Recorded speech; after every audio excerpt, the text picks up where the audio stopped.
Hello, everyone. Welcome back to Project Transitions High Performing Athlete and Mental Health Series. I'm Dr. LaKendra Red Smith, Health Sector Director of Project Transition, incorporated under the leadership of Dr. Joaquin Wallace. Today, joining us, we have Deandrea D. Carter. She is a mental health sports counselor. And again, thank you for coming. I'm happy to be here. Thank you for having me. This particular interview is going to be a little bit different because you have the perspective of being an athlete, the perspective of a coach, as well as someone who provides intervention from the mental health perspective. So if you don't mind, give us a brief introduction of yourself. Tell us how you got into sports counseling and mental health.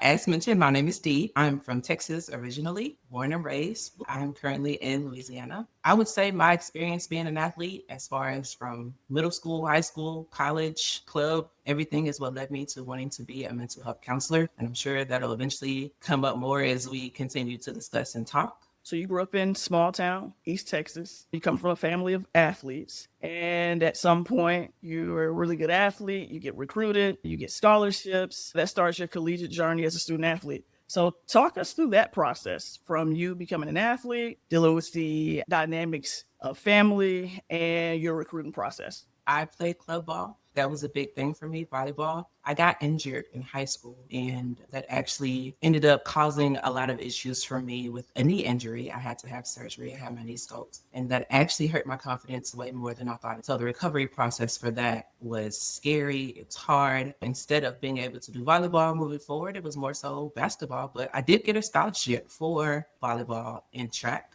and I went to college and played, but I can honestly say it wasn't the same for me. Moving forward in volleyball after knee surgery and stuff, I don't feel like I fully recuperated, and I went into college really feeling like I needed to prove myself, and it did not go the way that I wanted to. The coach didn't really know who I was. I wasn't a top recruiter for her, and proving myself was a big deal when I started out at college playing volleyball, and I ended up getting injured there as well. So I really think between both of those, it was really hard. I went through a really bad depression, and I really struggled to bounce back from that. What resources do you believe in that time would have benefited you, that would have gotten you over the hump, that maybe, losing confidence wasn't as big of a factor, or just the psychological wages of overcoming injury wasn't or would not have been a big factor? Me, my position, right? A mental health sports counselor. I really wish at that time that was more known, more prevalent, all the things, because I didn't get to speak to anyone when I was in school. My athletic trainer did identify it. She recognized it. She saw that it was there. She saw the decline as far as my lack of motivation. And at the end of the day, I didn't get to talk to anyone. And so that kind of led to me further declining and kind of losing my identity and losing my sense of self and not really knowing who I was. Like,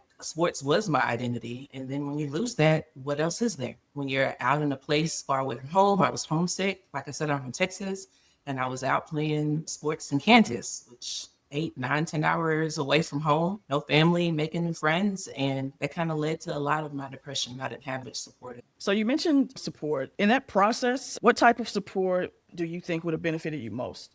Ultimately, family. I did have a brother that was nearby in Kansas where I was, but still a few hours away in a sense. And he had his own sports stuff going on. And the rest of my family, like I said, hours away. So my family is everything. I'm really big on family. Even being the youngest, I always looked up to my siblings. So having them nearby would have been very helpful. Mom, dad, anyone, even extended family, I think would have been helpful. Or friends. I mean, yeah, I had the volleyball team, but they didn't really know me because I was new. I was a freshman. And so all of that was a learning process. Just trying to figure all that out by myself and navigating that. Did you find it difficult integrating with the team, being from a different state, probably having significant cultural differences? Did any of that impact your ability to at least find support in your teammates? For sure. And even from a coach, I would say, because she didn't really recruit me herself. So yes, as a human being, she looked out for another human being and she was nice to me for that sense and regard. But other than that, I mean, she didn't know me. So it was kind of hard to have that established bond and relationship of someone like a family member that would check in and say, hey, how are you doing? I want to make sure you're okay. What do you need? I want to be there for you. That kind of stuff makes a difference.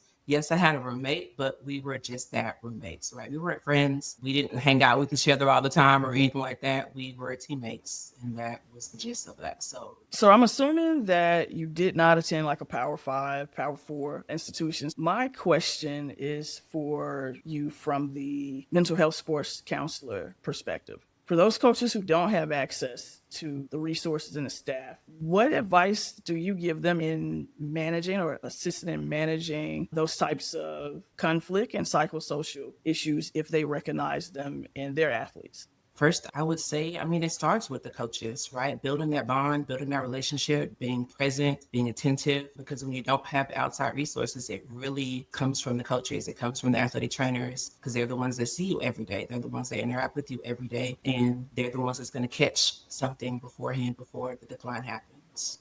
Good deal. So earlier you mentioned that athletics was your identity. If you had to do it all over again, would athletics be your identity? Honestly, I don't think I would change that. Yes, I still explored other things, right? I was in band. I did cheerleading. There were other outside things that I did outside of that. So I think the one thing I would change is just continuing with the hobby, continuing with something outside of the sport. So yeah, I would say the importance of having something else outside of your sport. That way it's not just who you are, because that is important. I actually speak about that all the time to anyone that I come into contact with, right? Just from my own experience, because it really can lead to some really serious, dangerous things when you get into a deep depression. So ultimately, it is very important to have something other than just sports as your identity.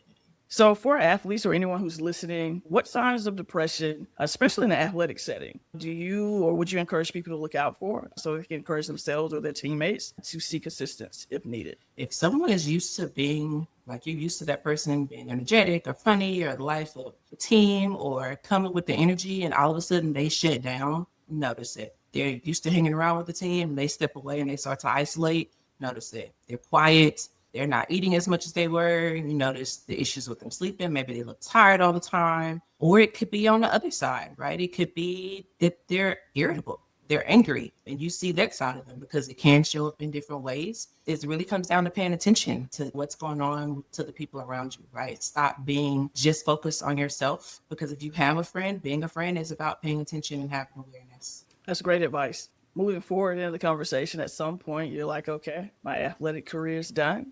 I want to transition into my education endeavors that will lead me into my preferred career. And so talk us through that process. So when I left Kansas, I came back to Texas because that's what I know. I'm familiar with it. And I knew immediately that I wanted to be what I didn't have. I wanted to be the person that athletes could lean and depend on, could talk to. I wanted to empower and uplift and build mental resistance. So I started on my journey of psychology. Ultimately, when I first started, there wasn't a lot of information out there about sports psychology, about anything along the line of working with athletes. It just wasn't there. So I ended up, reaching out to people and talking and having conversations, because a lot of times it is who you know that'll help you get to where you want to be. And so that was very helpful for me, knowing what direction to go in and what was next for me. It started out with psychology and minoring in counseling and getting my master's degree in clinical mental health. And here I am now with the sports psychology certificate and working on my doctorate. Congrats. How much longer do you have? The anticipated date is 2026. So fingers crossed we get there. Since you mentioned a doctorate, one thing that I didn't recognize, a lot of people who have taken on that journey go into depression. A lot of people don't realize that, hey, okay, maybe I need to seek professional help. I didn't realize how many people actually sought professional help while seeking that degree. What have been your challenges with that, and what have you done to overcome some of the challenges of trying to complete such a rigorous task? I want to say work-life balance. That's the main struggle, having a full-time job and being a full-time mom. And at the end of the day, trying to figure out school. I think the ultimate thing is you always have to give up something, in a sense. Most of the time for me, at the end of the day, it's sleep, because I'm normally up when everybody else is asleep so that I could get things done. And that's what people normally tell you. Either you're an early morning riser or you're staying up late. And for me, I'm normally a night owl. I'm up at night trying to get things done and get very little sleep other than that. So I don't know if you're a Marvel fan or not, but the Infinity Stones? I kind of liken getting that degree to obtaining the Soul Stone. It's like there is absolutely a sacrifice. You're better off picking what the sacrifice is, because if not, it will pick for you. This is true. So it's like, yeah, it will absolutely require sacrifice. So good luck to you on that journey. So you attend school, you graduate, of course, at some point. But what decisions or what factors made you apply to the institutions that you chose? Honestly, research. Going to Texas A&M and graduating from there, I did a lot of research before I went there about their program and what they offer and everything like that. And it was really important for me now on the journey that I'm in to have something that would allow me to be all online and to still be able to have some kind of life, I guess I would say, outside of it all, because even that's questionable sometimes. But I think that was really important in this process moving forward because I can't stop being wrong. I can't stop working full time because we need both incomes. And so for me, it was important just to have a school that allowed me to keep going forward. And I really enjoy the program that I'm in. That is awesome. So you completed your degree, you received some certs, and then you go into a space where you have the opportunity to develop something that has never existed. For me, for us, we find a lot of opportunity in development. Project Transition is very keen on assisting people in developing and understand the opportunities and leveraging those opportunities that come from development. What made you become interested in developing your own mental health counseling program? Seeing the need because the need is there. I think people tend to forget that athletes are not robots. Athletes are people. And although they're in their positions where they have amazing talents and skills and abilities and what they do, they're still human beings at the end of the day. And they still need help. They still struggle. They still have things going on, especially at the college level when you're trying to balance schoolwork and in some people's lives, families, and being an athlete and media and all the things that come with that. It's hard. And sometimes they need help dealing with that. And so I don't have all the answers, but I'm not afraid to ask for help. I am fine with humbling myself because I'm new in the field and I want to know as much as I can. So I reach out and I ask questions and I'm okay with that. So, in this current climate for athletes, considering the sheer amount of media, NIL opportunities, the transfer portal, what are the biggest triggers that you're seeing in the sports realm for athletes? The pressure of it all, of being good enough. And I know that's sometimes an ongoing question, even something that I struggle with, even though I didn't deal with NIL when I was playing sports. But that is something that can sometimes play in people's heads is the feeling of and the thought of being good enough. Am I enough? Am I good enough? Because when you're dealing with NIL deals and brands, like somebody else making something that you don't get. So then that brings up the comparison factor and stuff like that. Like all those things play a role in that. And sometimes having someone to bounce these thoughts off of without necessarily having the diagnosis, just speaking with someone about that stuff can be very helpful. Yeah, smart man once said comparison is the thief of joy, Oh, yeah. which is why I kind of tend to lead toward money bag, yo, me versus me. Not really much comparison there, just trying to PR every day, personal record. D, so clearly you wear many hats. You have worn many hats. You are a coach, you're an athlete, now you're a mental health sports counselor. It takes a lot of really great traits to be able to do all of those things. Here at Project Transition, we are very keen on mentorship and sponsorship, and we understand the importance of that. So for you to be able to accomplish all of those things and excel in them, clearly you've had some great mentors. So give us your top 3 mentors that have impacted you and give us the top trait that you've taken from those people. Ooh, only 3? Oh, let's go 5. Let's go 5.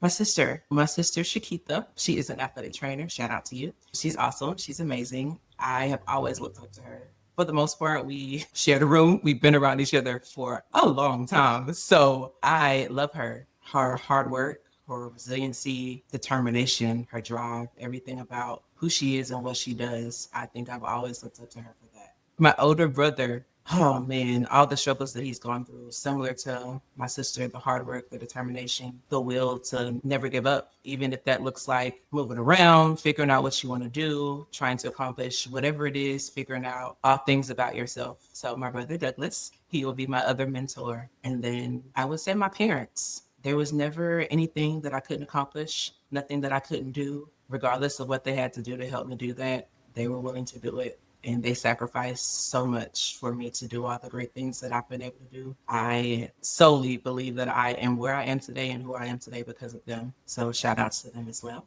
My family, like I said, they are an extension of me. They have pushed me. They've supported me.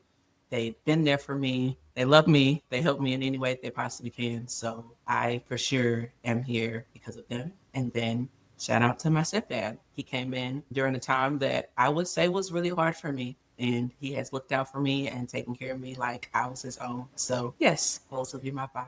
So you work at a D1 institution, and if you had to put together the perfect holistic care team for athletes, what would that consist of? So obviously a strength and conditioning coach, because that helps with the performance aspect. A CNPC, so a certified mental performance consultant, because that helps with the performance aspect. A sports psychologist or a mental health counselor, because that helps with the mental. And then you have the athletic trainer to assist. Yeah, I think that's what that would look like. There's a lot of different avenues to consider in that. So yeah, I would go with that. The strength and conditioning, the CNPC, an LPC or a sports psychologist, someone licensed in the area of dealing with mental aspect. And then of course you always bring in an athletic trainer to help and assist on the other end. I think that's what that would look like. So, for those who aren't aware, the cognitive performance specialist is the CMPC, CNPC, right? certified mental So, performance consultant. That's correct. help describe and walk us through the difference and the benefits between the sports counselor, a psychiatrist, versus the cognitive performance specialist.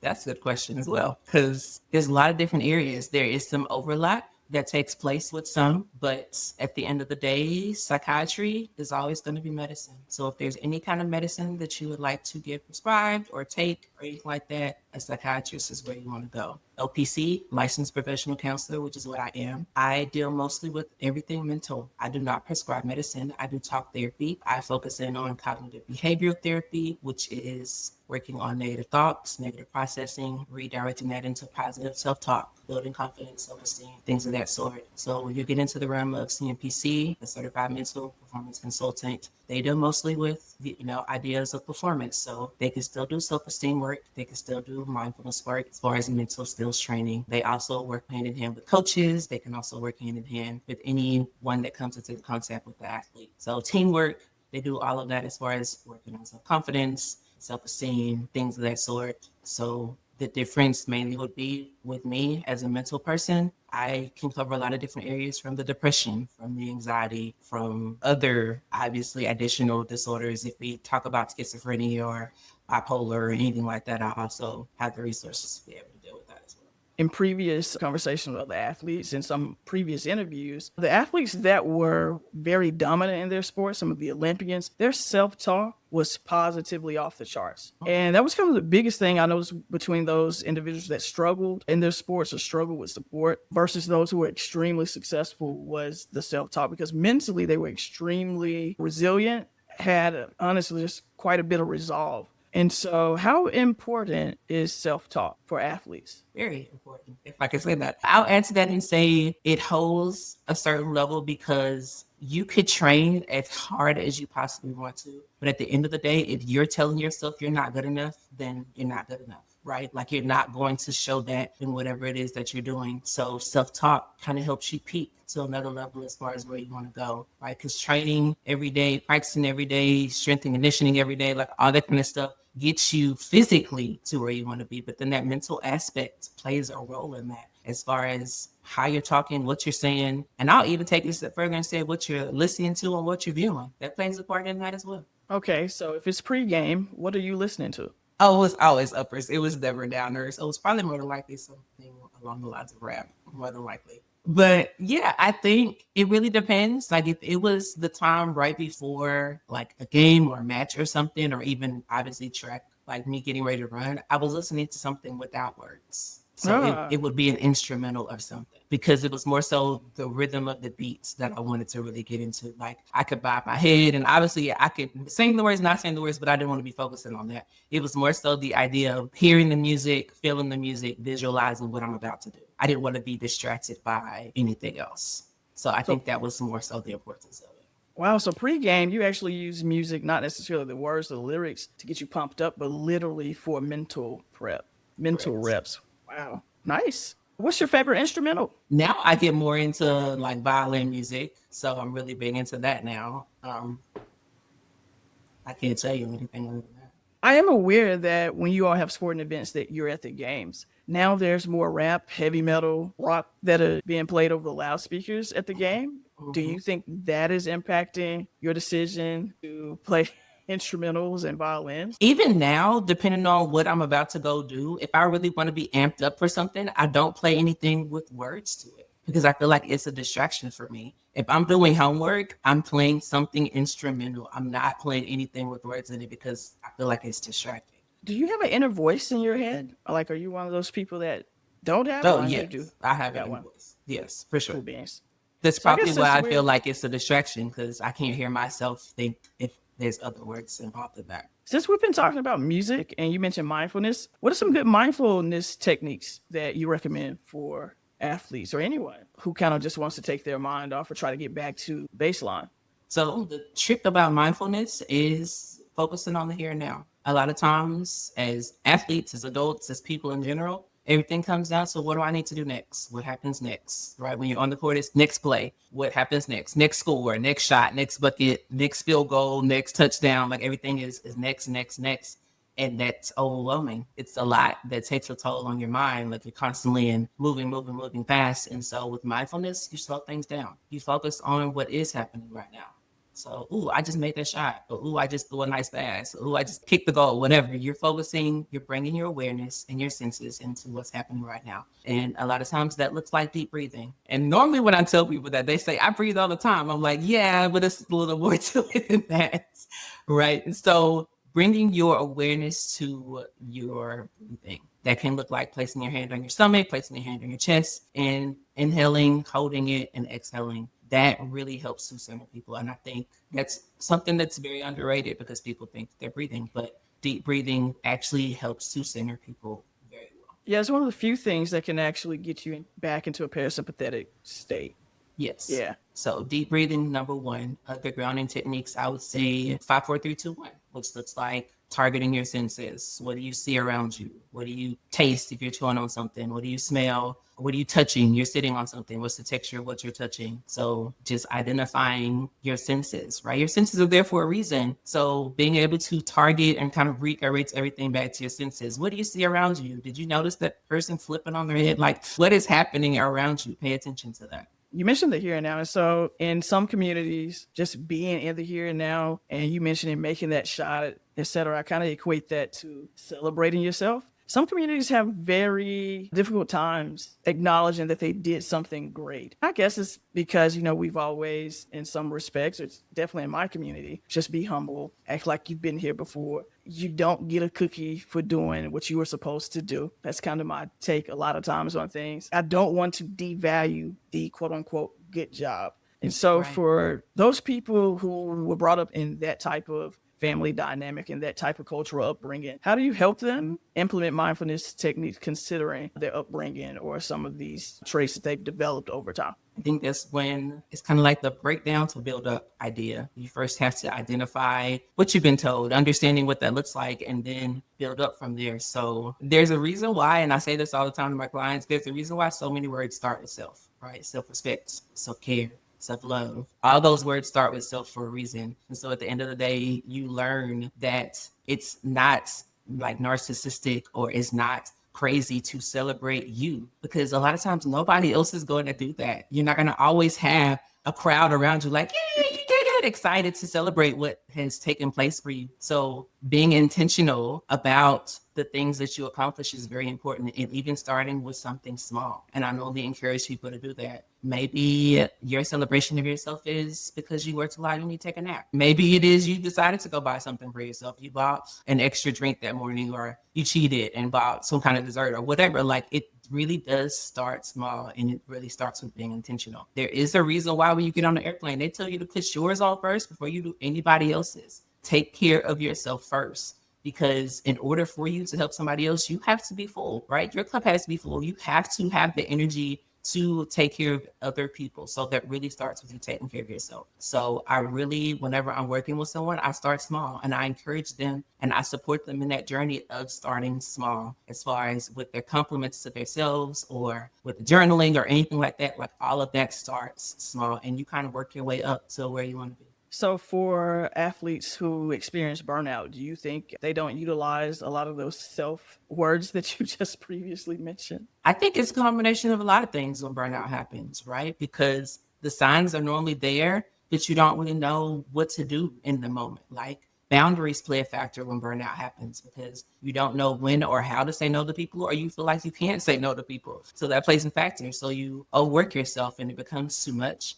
So boundaries play a part. I would definitely say self-care plays a part. Like all of that, I would say for sure. I'm not going to say it's not self-love, but I'm going to say self does play a part in that. Yes, it's the ability to pay attention and have self-awareness that something is going on and not ignoring that. So for those athletes who do experience burnout, how does a sports counselor, mental health sports counselor, assist in overcoming that endeavor? I create a safe space for them to, first of all, talk. Because a lot of times, or in some cases, when burnout hits, they've shut out listening to themselves and everything has become overwhelming. In that regard, I am establishing a safe space for them to just come in. And maybe the first couple of sessions, that doesn't even look like talking. Maybe that looks like you come in and just being you, and like I said, in the moment. And sometimes that could just look like them laying there, resting, taking that moment to recuperate because they don't know how to allow themselves to do that outside of there. So I encourage my clients when I'm interacting with them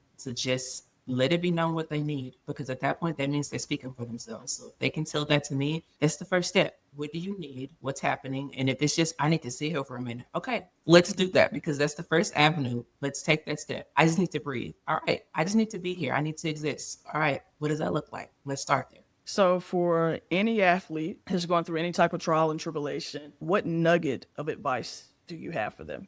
Reach out to your support. Whoever that is, whatever that is, reach out to your support first. They are the ones that's going to help you. My support right now is my husband. And at the end of the day, he is the one that will notice when I'm struggling or having a hard time or stressed out or overwhelmed and tell me to get out and go do something. So your support system is very, very important. As far as if they're not noticing something, you reach out to them and speak your truth, your reality, what's happening, what's going on. And if you can't use them, then find somebody else. Contact a therapist, contact a counselor, contact someone and get help. Great advice. So I want to shift more so to you and your endeavors. And we know you're in school and you're about to complete, but do you have any upcoming projects outside of completing your doctoral degree? Yeah, I'm on the track to start my own practice. At this point, I'm just trying to get the groundwork going. So it's still a work in progress. But yes, feel free to reach out to me on LinkedIn or anything like that, and we can get some stuff started. Okay, so besides LinkedIn, do you have any other social medias? I'm getting there. I had to completely disconnect, like I said, in order to do school. It's kind of hard. You can't be on TikTok and you lose too much time scrolling through TikTok, Facebook, and Instagram. So I'm shut off from that right now so that I can stay focused. But I'll get there. For now, it's just LinkedIn and that's it. Well, Dee, thank you for joining us today for this great interview series here with us at Project Transition. Everyone, be sure to follow her on her social media, connect with her on LinkedIn. We look forward to celebrating you as you complete your journey in your doctoral degree. I am Dr. Lakendra Red Smith, Health Sector Director of Project Transition. Follow us on our socials, Facebook, LinkedIn, Instagram. Be sure to check Dee out on LinkedIn as well. And again, thank you for listening.